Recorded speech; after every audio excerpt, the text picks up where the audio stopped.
एक समय हुआ करता था जब अपने पति की मृत्यु के पश्चात जो है झांसी लक्ष्मीबाई, उन्होंने तलवार उठा ली थी और अंग्रेजों से लड़ाई लड़ी थी। अंग्रेजों से लोहा लिया था। लेकिन आज जस्ट विपरीत हो चुका है। आज लोग जो है, महिलाएं जो है, वो अपने पति को मरवा के अपने सास ससुर से लोहा लेती हैं, उनसे उनकी प्रॉपर्टी हड़पती हैं, उनके ऊपर झूठा मुकदमा दर्ज करवाती हैं और तमाम उनके ऊपर दंडिक प्रक्रिया करवाती हैं। आज आपने सबसे चर्चित हत्याकांड सुना होगा मेरठ का, मुस्कान का। वैसे ही एक चंदौसी संभल में हुआ था। ऐसे ही तमाम जो चीजें बहुत वायरल हो जाती हैं, वो लोगों तक पहुंच जाती हैं, पता लग जाता है। लेकिन अधिकतर ऐसा होता है कि हत्याकांड तो हो रहे हैं, लेकिन कहीं ना कहीं लोगों तक वो उसकी जानकारी पहुंच नहीं पाती है। लेकिन आज के टाइम में अगर आप देखोगे तो कोर्ट कचहरी एकदम से इतने भर गए हैं कि समझ नहीं आ रहा है कि लोग इतने मुकदमे क्यों करवा रहे हैं, क्यों परिवार इतने टूट रहे हैं। परिवार का टूटना एक अपने आप में चिंताजनक है, लेकिन अगर किसी प्रकार से आपके ऊपर झूठे मुकदमे दर्ज करवा दिए गए हैं और आप लड़ने में असक्षम हो रहे हो, तो मैं कहता हूं कि आप इस प्रक्रिया को अपनाइए, जिससे आपका झूठ, आपके ऊपर जो झूठ लगाया गया है, उस झूठ का पर्दाफाश हो सके। और झूठ कहीं ना कहीं पकड़ा ही जाता है, बस लड़ने वाला चाहिए। अगर आप लड़ने में सक्षम हैं या फिर कहीं ना कहीं लड़ने के लिए ताकत जुटाते हैं, तो मैं कहता हूं आप लड़िए। देखिए, झूठ के सामने पैर या घुटने टेकने से बेहतर है कि लड़ें आप। मैंने कई जगह कहा है कि बिना लड़े मर जाने से बेहतर है कि आप लड़के मर जाएं। क्योंकि अगर आप अपनी बात नहीं रख पा रहे हैं, अपने ऊपर झूठे आरोपों को सिद्ध नहीं करा पा रहे हैं, या फिर अपने आप को बचा नहीं पा रहे हैं, तो फिर आपका जीना बेकार है। इसलिए मैं कहता हूं कि आपको झूठ के विरुद्ध लड़ना है। झूठ जितना भी हो, कितना भी ताकतवर क्यों ना हो, वो कहीं ना कहीं हारेगा जरूर। सत्य परेशान हो सकता है, पराजित नहीं। लेकिन ये इस बात को साबित करने के लिए आपको भी बहुत लड़ना पड़ेगा। जिन महिलाओं ने पतियों के ऊपर झूठे मुकदमे दर्ज करवा रखे हैं, मैं सभी की बात नहीं कर रहा हूँ, कुछ महिलाओं की वजह से ही ये समाज खराब हो रहा है। और जिन्होंने मुकदमे झूठे करवा रखे हैं, मैं कहता हूँ आज मैं आपको उस झूठ से बचने का रास्ता बताता हूँ। और बहुत लोगों ने इस चीज का मतलब कहीं ना कहीं प्रयोग किया है और बहुत लोग सफल हुए हैं इसमें। सबसे पहले मैंने देखी, अगर आपके ऊपर झूठा मुकदमा दर्ज हो गया है तो आप ये कहें कि साहब झूठा है, झूठा है, झूठा है, तो कोई झूठा नहीं मानेगा। कब तक? जब तक उस झूठ का उसको दंड ना मिले। और दंड दिलाने का काम करता है आपका एक मुकदमा, जिसका नाम है 340 सीआरपीसी, जो कि अब बीएनएस में बदल चुका है। अब इस तरीके की चीजें जो है, अगर आपके ऊपर मुकदमे हो गया है, कोई मुकदमा झूठा दर्ज करवा दिया गया है, तो मैं कहता हूं आपके सामने जो तोड़ है वो यही है इसका। आपके ऊपर कोई मुकदमा दर्ज करवा दिया गया है जिसमें कि लगता है कि हाँ ये पूरा झूठा है, झूठे गवाह हैं, झूठी बयान है, झूठी तथ्य हैं, तो मैं कहता हूं आपके पास इसी का एक रास्ता है। इससे अब तक बहुत सारे लोग बच चुके हैं और बहुत सारे लोगों ने इसका फायदा उठाया है। आपको भी वो फायदा लेना पड़ेगा, लेकिन क्या है, किस तरीके से करना, ये भी आपको समझना पड़ेगा। क्योंकि सिर्फ अंधे होकर इस सेक्शन का प्रयोग करते हुए ये नहीं चलेगा। इसके लिए बहुत ज्यादा मतलब माइंड में स्ट्रेटेजी चाहिए कि किस तरीके से आपको ये फाइल करना है। क्योंकि फाइल करने के बाद कहीं ना कहीं ये होता है कि 340 आपने मुकदमा डाला, उसको दबा दिया गया और दूसरा मुकदमा जो है वो आपका चल रहा है। तो आपको वो भी बताना है कि इसके पीछे लॉ क्या है, कौन सा पहले सुना जाना चाहिए। क्योंकि अगर आपने किसी मुकदमे से को रिलेट करते हुए 340 का मुकदमा फाइल किया है, तो उस मुकदमे को पहले सुना जाना चाहिए। क्योंकि अगर झूठ को हम पकड़ रहे हैं और झूठ पकड़ने में कोर्ट हमारी हेल्प नहीं कर रही है, या फिर कोर्ट ये कह रही है कि भाई इसको बाद में सुनेंगे, पहले जो मुकदमा चल रहा है उसको पहले सुनेंगे, तो फिर झूठ पकड़ने का मतलब ही क्या हुआ? क्या मतलब निकला इस चीज का कि हमने भाई झूठ के लिए मुकदमा डाला और वो मुकदमा वो चल नहीं रहा है, वो उसकी पास प्रोसेस नहीं हो रही है। तो ऑनेबल हाई कोर्ट के भी कई ऐसे जजमेंट आ चुके हैं। इसमें ये कहा गया कि 340 की पहले चलेगी, पहले डिसाइड किया जाएगा, निर्णय उसमें पहले दिया जाएगा, उसके बाद दूसरा मुकदमा डिसाइड किया जाएगा। यानी कि जो भी आपका मुकदमा चल रहा है, पेंडिंग है, वो मोस्ट कॉमनली 125 सीआरपीसी होते हैं, तो या 12 डीबी होता है। तो ऐसे मुकदमे में आपके सामने 340 बेस्ट ऑप्शन है। इसको आप अपनाइए। जो लोग चाहते नहीं कि सर मुकदमाबाजी हम नहीं करना चाहते, वैसे बहुत सारे हस्बैंड्स हैं जो कि नहीं चाहते कि हम मुकदमाबाजी करें, हम नहीं चाहते कि हम आगे बढ़ें, क्योंकि उनको ये लगता है कि उसने मुकदमे कर दिए, उसने गलती कर दी, कोई बात नहीं, लेकिन हम नहीं करेंगे। तो मैं कहता हूं भाई साहब, आपको उस गलती का परिणाम एक दिन नहीं, लगातार कई सालों तक झेलना पड़ेगा। आप नहीं बचा सकते अपने आप को, आप नहीं लड़ सकते हैं, तो मैं कहता हूं हथियार डाल दीजिए, आज ही फैसला कर लीजिए, जैसे वो उसके द्वारा कहा जा रहा है वैसा मान के आप आगे बढ़ जाइए और जीवन ठीक कर लीजिए। लेकिन ये लड़ाई तो देखो लंबी है। इस लड़ाई को मैं नहीं कह सकता कि सर साल 2 साल 3 साल में खत्म हो जाएगी। ये लड़ाई अंत तक चलेगी आपकी।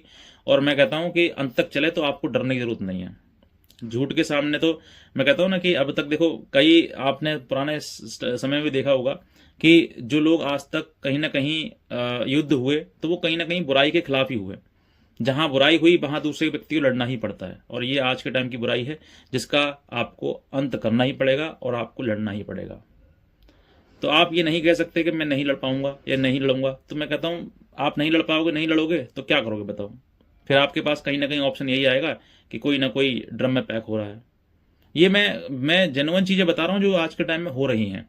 पहले समय और था जब महिलाएं जो है वो पति को सब कुछ मानती थी। पति के एक बार जहां शादी हो गई बस वही मेरा सब सब कुछ है, सर्वोत्तम है, सर्वोपरि है। लेकिन आज आज के टाइम में ऐसा हो रहा है कि महिला अपने पति को मरवाने के लिए सुपारी दे रही है, उसको मरवाने के लिए कहीं किसी और से गोली लगवा रही है, किसी और से मरवा रही है, और वो किसी और के साथ में शादी कर ले रही है। तो तमाम ऐसी चीजें हो रही हैं कि आप इन सब चीजों का अंदाजा नहीं लगा सकते कि भाई भविष्य में मेरे साथ में क्या हो जाए।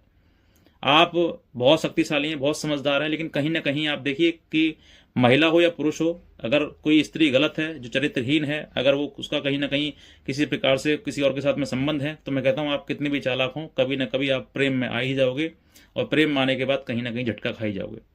इसलिए मैं कहता हूं कि समय रहते हुए आपको अपनी लड़ाई स्वयं लड़नी है। ये लड़ाई आपकी है।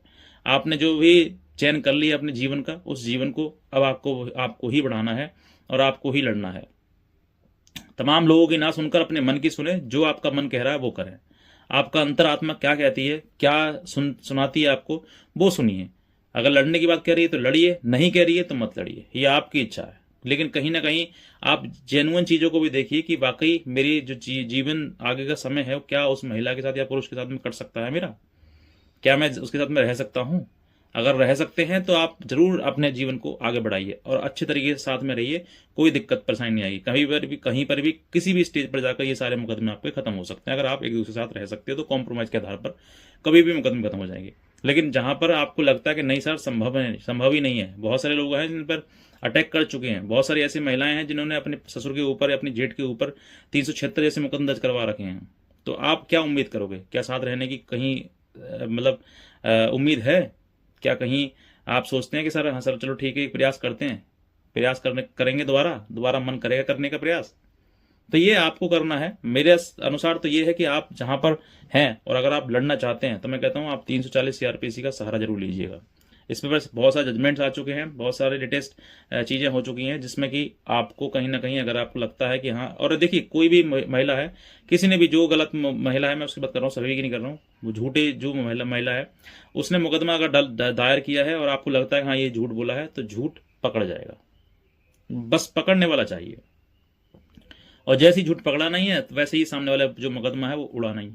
क्योंकि कहीं ना कहीं झूठ बोलने पर सजा मिलेगी, दंड मिलेगा, उसको पनिशमेंट मिलेगा। और जब दंड मिलेगा, पनिशमेंट मिलेगा, तो फिर दूसरी जो उसने रेमेडी मांगने के लिए उसने अपना मुकदमा दायर किया हुआ है वो मुकदमा डिसमिस हो जाएगा। ये नियम है और इस नियम के अनुसार ही आपको चलना पड़ेगा। इसीलिए मैं कहता हूं कि आपको अगर सही में जेन्युइन लड़ाई लड़नी है, चीजें लड़नी है, तो फिर आपको सही तरीके से आपको अपनी लीगल फाइट भी करनी है। अगर लीगल फाइट आप सही से नहीं कर पाएंगे तो कहीं ना कहीं बहक जाएंगे और कहीं ना कहीं कानून के प्रेशर में आ जाएंगे। जो आजकल झूठे महिलाएं जो मुकदमा कर रही हैं, सभी की बात नहीं कर रहा हूं, मैं बार बार कह रहा हूं, झूठी महिलाओं की बात कर रहा हूं, जो मुकदमा कर रही हैं, उनका मुकदमा करने का उद्देश्य एक ही चीज है कि फैसला करके तमाम मोटी से मोटी रकम ली जाए। और उनको अगर साथ रहना, जो महिलाएं साथ रह रही हैं, तो फिर आप देखिए कि आप जो साथ रह रही है वो ठीक है, उनको कोई दिक्कत नहीं है, वो सब कुछ जैसा भी पति मिल गया वो उसके लिए सर्वोपरि है। अपने पति से बढ़कर होना भी नहीं चाहिए कुछ भी। एक महिला का ये उद्देश्य होना चाहिए, ये उसका संघर्ष होना चाहिए कि मैं अपने पति के लिए किसी से भी लड़ जाऊंगी। लेकिन आज का उल्टा हो रहा है, पति को उसको उससे लड़ने के लिए सबसे मोहब्बत चल रही, सबसे प्रेम चल रहा है, बस उससे लड़ा जा रहा है, बस सिर्फ पति से ही लड़ा जा रहा है क्योंकि यही दुश्मन है। बाकी सब रिश्तेदार मेरे, अपने मेरे, मेरे सब मेरे, लेकिन मेरा पति बस सबसे बड़ा दुश्मन वही है। उसी पे ऊपर सारी जितने भी कानूनी प्रक्रिया है उसी पर अपनानी है और जितने भी मुकदमे हैं उसी के ऊपर करने हैं। तो ये एक जेन्युइन टेंडेंसी बन चुकी है जहां पर महिलाएं जो है वो दुरुपयोग कर रही कानून का। सभी नहीं कह रहा हूं मैं, कुछ महिलाओं के लिए कह रहा हूं जो करती हैं और बाद में पकड़ी भी जाती हैं। कहीं ना कहीं उनका ऐसा हाल हो जाता है कि वो ना घर की रहती ना घाट की रहती हैं, वो सब ऐसे ही कोर्ट कचहरी और भागा दौड़ी चलती रहती है उनकी। अभी गाजियाबाद में पकड़ी गई है एक महिला जिसने कि कई पुरुषों के ऊपर 376 जैसे मुकदमे लिखवाने का काम करती थी वो, और उसके बाद ब्लैकमेलिंग में पैसा ऐंठती थी। तो इस तरीके की महिलाएं जो है वो कानून का ये दुरुपयोग ही तो है। इस तरह की चीज़ें चल रही हैं आजकल लगातार, और उनको बढ़ावा दिया जा रहा है। तो मैं ये कहता हूँ आपके लिए, अगर आपको मतलब कि कहीं ना कहीं अगर लड़ाई लड़नी है तो आप, मैं कह रहा हूँ 340 का सीआरपीसी का आप सपोर्ट लीजिए। आप हर व्यक्ति मुकदमे में लगाओ, सब लगाओ, किसी को मत माफ करो, मत कहो कि मैं नहीं लड़ूंगा तुम्हारे साथ, नहीं लड़ पाऊंगा। आज ही शुरुआत कर दीजिए। जिसने आपके गलत विरुद्ध आपने झूठा मुकदमा दायर किया है उसके ऊपर तुरंत 340 सीआरपीसी लगा लीजिए, बिना किसी देरी के, बिना किसी सूझबूझ के। सीधे सीधे स्टार्ट कराइए, चीजें उठाइए, लिखिए क्या क्या झूठ बोला उसने, ड्राफ्ट करिए, फटाफट फाइलिंग करिए। समझे, ये चीजें आपको करनी है। जब करोगे तभी जीत पाओगे, अन्यथा हार ही हार मिलेगी। और कभी ना कभी ऐसा होगा कि आप जीवन से भी हार जाएंगे। पैसा तो हारेंगे हारेंगे, जीवन से भी हार जाएंगे। इसीलिए समय रहते हुए डिसीजन लीजिए और लड़िए। सीधे बनने से काम नहीं चलेगा। हाय मेरी पत्नी पत्नी पत्नी, पत्नी ने तुम्हारा, समझ लीजिए आप क्या कर रहे हैं। मैं नहीं कहना चाहूंगा आपके लिए, इतना कहना चाहूंगा अगर आप नए हैं सब्सक्राइब करिएगा और शेयर जरूर करिएगा इस जानकारी के लिए, ताकि और भी लोग समझ सकें और भी लोग इस चीज़ को अपने केसेस में अप्लाई कर सकें। आज का वीडियो देखने के लिए आपसे बहुत धन्यवाद।